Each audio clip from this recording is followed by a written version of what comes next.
Bueno, hace 11 años tuve la oportunidad de estar en un grupo de activos amigos en medio del circuito cultural y como del activismo ambiental, y allí surgió la idea de crear un cineclub. Realmente esta es como la primera formación, el primer acercamiento completamente como autónomo, pues que le nace como a uno del corazón al mundo del arte, un cineclub que formamos en el 2009, y esa ha sido como la gran escuela que yo misma me he dado alrededor pues como de todo lo que es la investigación, la creación, la mediación, pero en el mundo audiovisual así empezó todo. ¿Y en qué momento decidiste cursar la licenciatura en artes visuales acá en Pereira?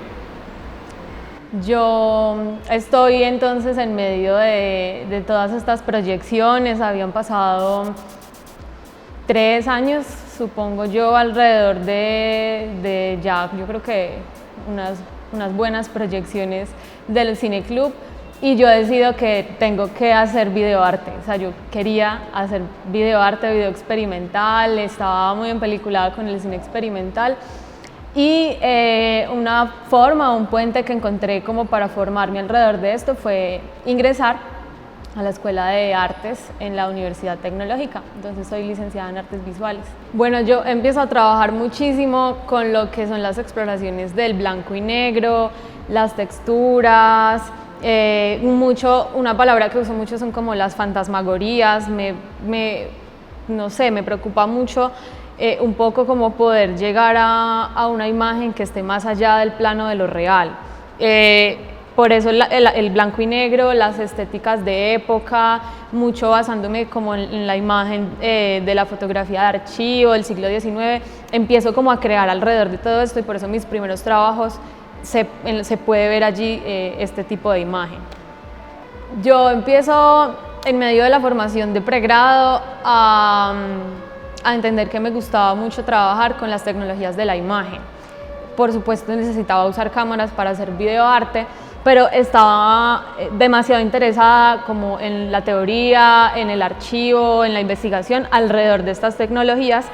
Y por supuesto empiezo a notar que una tía insistentemente me hace sentir preocupación por el archivo fotográfico familiar, por álbumes familiares muy fragmentados, pero de una inmensidad. Es decir, si nosotros nos vamos a revisar un álbum familiar de los años 50 o 60, nos encontramos con copias de papel pues muy reducidas. Es decir, una persona de aquella época no tiene un álbum familiar muy extenso como lo tenemos ahora. Eso es lo primero que yo identifico. Después me doy cuenta que, claro, mi álbum familiar de esa época es muy extenso y eso es anormal. Al identificar esta situación, lo que yo hago es empezar a seguir la ruta de esto, pues como qué ocurre aquí, y digamos como que me doy cuenta de una manera más consciente de que en la situación familiar, en mi historia familiar, había algo muy especial, y es que pues el tío de mi mamá fue uno de los primeros fotógrafos en la ciudad, Manuel García Fernández, y que todo este patrimonio fotográfico que había era muy importante porque venía de una misma fuente autoral. Y eso es algo importante. Es decir, generalmente cuando uno mira un archivo, un álbum familiar, se encuentra con fotografías que vienen de muchos orígenes o de muchos autores, pero en este caso todo venía del mismo fotógrafo. Entonces decido como seguir el hilo conductor de todo esto. Me doy cuenta que en los años 90 el Banco de la República compra casi todo el patrimonio fotográfico de Manuel García, que son imágenes que testimonian la modernización del centro de Pereira, en toda la intención de hacer pues como salvaguardar el archivo, pero actualmente el archivo es inaccesible, está en Bogotá, y el Banco de la República por algunos procedimientos no puede mostrar que tiene los derechos patrimoniales sobre las fotos, por lo que las fotografías tienen que permanecer aisladas hasta que se venzan los derechos. Es decir, pasarán muchos años hasta que volvamos a ver estas fotos, pues prácticamente no existen. Lo que yo hago es hacer una investigación sobre mi álbum familiar, que serían las últimas fotografías de Manuel García a las que se puede acceder de manera legal. Y en medio de de todo esto ritual que nos mencionabas de lo fantasmagórico, desde la fotografía nos mencionabas el espacio del cuarto oscuro. Amplíanos un poquito más sobre eso. Cuando uno es un fotógrafo joven, está en medio de la fotografía digital, pero yo tenía muchos intereses, obviamente, por descubrir lo que es la fotografía análoga. Desgraciadamente, en la UTP, pues en el momento en que yo estudié no existía esta posibilidad, no se contaba pues como con el acceso al cuarto oscuro. Cuando yo llego a trabajar a la Secretaría de Cultura, estamos acá pues en los laboratorios de creación en artes visuales, después de 2 años de trabajo, junto con otros docentes y la coordinadora, nos damos como la oportunidad de construir o de hacer la planeación para tener un cuarto oscuro. Y desde hace un año contamos con un cuarto oscuro, nos damos la oportunidad de experimentar. Yo pude diseñar una experiencia muy interesante con chicos de entre 12 y 14 años para hacer fotografía estenopeica y hacer experimentos muy primitivos alrededor de la imagen. O sea, esto es como alrededor de la arqueología de los medios, entender cómo se construye una cámara solamente con cartulina, un estenopo y papel fotosensible. Y todo esto alrededor de lo que son las estéticas del siglo XIX, otra vez las fantasmagorías, las teorías de la aparición, cómo es que tenemos un papel blanco que de repente ocurre una situación química, pero hay una aparición en medio del papel y es lo que le llamamos fotografía. Eso es un interés pues curricular y algo que es un proyecto escrito y que yo desarrollo con chicos entre 12 y 14 años en la Secretaría de Cultura. Cuando estaba terminando la maestría en estética y creación, mi proyecto para el posgrado fue una investigación sobre pues, metodologías de creación para videoensayo y cine ensayo. Yo estaba desarrollando una obra utilizando material de cámaras trampa y con eso hice mi propia obra pues, como videoensayística.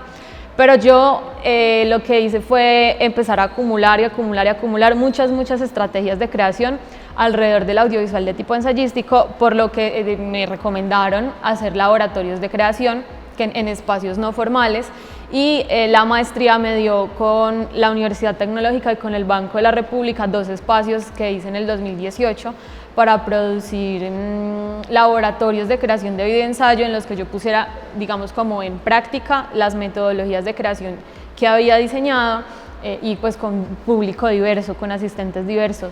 En ese mismo año llego aquí a los laboratorios de creación en artes y todo mi proyecto pedagógico se convierte en una apuesta por las artes visuales en formación, en educación no formal y en laboratorios de creación diseñados para múltiples edades, es decir, trabajar con adultos en espacios en los que también pueden haber niños, solamente niños. Me interesa mucho, por ejemplo, lo que es en términos audiovisuales. He hecho varios laboratorios que lo que hacen es como hacer una alfabetización audiovisual. Me empiezo a interesar mucho en eso, como invitar personas que tengan cero formación en lenguaje técnico audiovisual, en manejo de cámara, y creo estos espacios que yo les llamo pues de alfabetización audiovisual con públicos que vienen como de cero en eso y demostrar que en muy pocos días pueden llegar a hacer producción audiovisual. Es como más o menos todo lo que yo he hecho con esto. En el 2016 el Salón Nacional de Artistas sucedió en esta ciudad y eso pues por supuesto trajo un montón de espacios para la creación, nos permitió pues durante muchos meses tener otros espacios de exhibición, además pues de los convencionales. Hubo como un lugar extra donde había una sala de exposición enorme. Eso activó muchas cosas, pero también como a nivel estructural en la ciudad, eso hizo que las cosas cambiaran. Acá en la Secretaría de Cultura, con una nueva secretaria, con una perspectiva más cercana a las artes visuales, eso trajo un proyecto pedagógico acá a la Secretaría con Georgina Montoya, y en ese proyecto pedagógico llegué yo. Entonces eso fue desde el 2016 hasta la actualidad. Eso lo podemos llamar un coletazo para las artes visuales que tuvo la ciudad y pues una transformación a nivel estructural, por lo menos aquí en este espacio. Para nosotros es muy importante pues hablar siempre como de las prácticas artísticas contemporáneas, porque hay como algunos conceptos transversales dentro de las prácticas artísticas contemporáneas, que son la mediación con públicos, y las estéticas de la recepción, que son las que permiten de una u otra forma acercarnos a los proyectos artísticos que suceden en el mundo contemporáneo.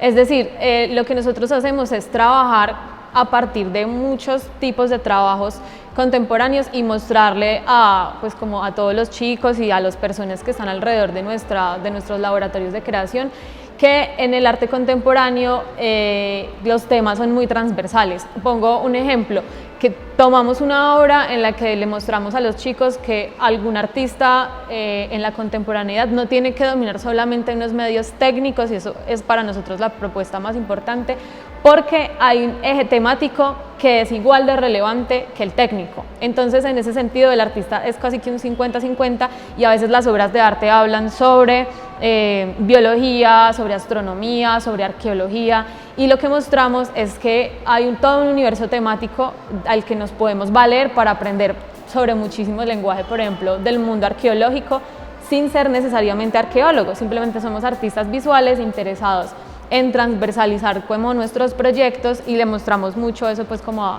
a los asistentes. De eso se trata mucho el arte contemporáneo, que es mixto, que hay muchos lenguajes, que todo el mundo tiene que ver muchas áreas de conocimiento, y que las obras generalmente están diseñadas para interactuar de muchas formas con los públicos.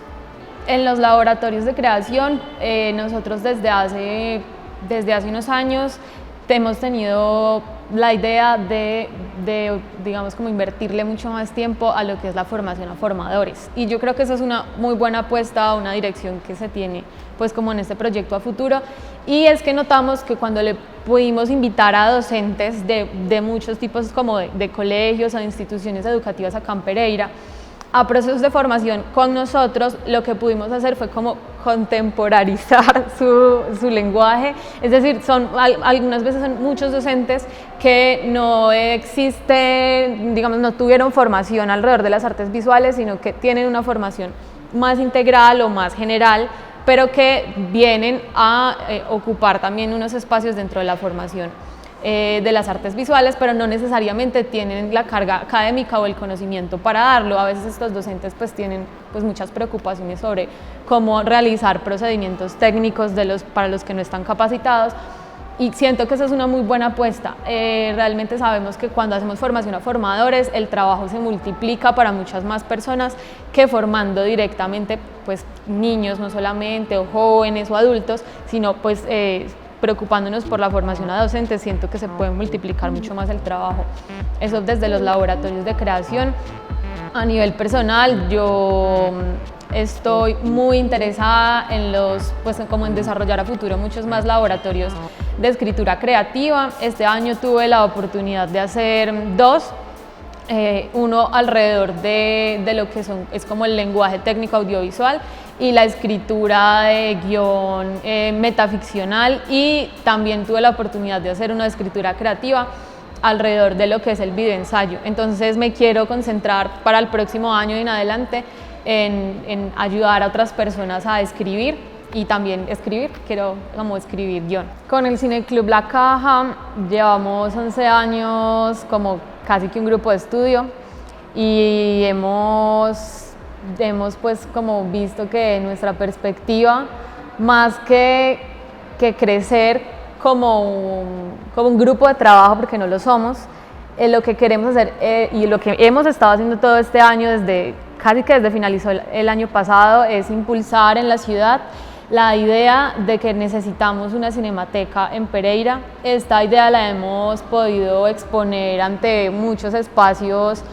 como formales e informales, pues como con muchos tipos de gestores culturales, y lo que estamos intentando es impulsar digamos que exista un ecosistema creativo en Pereira en donde se pueda formar a futuro una industria del audiovisual, porque en una industria audiovisual tienen campo muchos haceres, desde actores hasta productores de sonido. O sea, el mundo audiovisual siento que podemos cobijar muchos otros tipos de prácticas, y si potenciamos esta industria, que es como nuestro sueño, sentimos que puede haber mucho más crecimiento creativo en Pereira. ¿Qué es la creatividad? Es un impulso que que algunas personas tenemos más a flor de piel, como más estimulada, pero la creatividad simplemente es una fórmula. Siento que existen muchas teorías de la creatividad y sería erróneo pensar que la creatividad es algo que nace con unos y que no nace con otros, simplemente es algo que se puede trabajar con muchísima dedicación. Es lo que permite tener nuevas rutas, nacimiento de obra, nacimiento de ideas. Siento que es algo que requiere de la autorreflexividad, del conocimiento de todos los intereses personales y cómo convertirlos en algo que sea funcional para el resto del mundo. Siento que eso es la creatividad. Listo. Y una así como la pregunta de Reina era si hipotéticamente le dieran a Viviana un presupuesto ilimitado para desarrollar la idea o el proyecto de sus sueños, ¿qué es lo que haría Viviana? Les voy a decir algo que no debería decir, porque son ideas que se mantienen en el horno, pero si yo tuviera todo el dinero del mundo para hacer el proyecto de mis sueños en este momento, escribiría primero un libro miscelánea sobre que recoja todo lo que yo he hecho en mi obra sobre las estéticas fúnebres, porque estoy obsesionada con los cementerios y con la muerte de la gente, y escribiría un libro miscelánea sobre eso. Después escribiría un guión para televisión y grabaría una serie para televisión que tendría muchísimas temporadas y todo ocurriría dentro de un cementerio.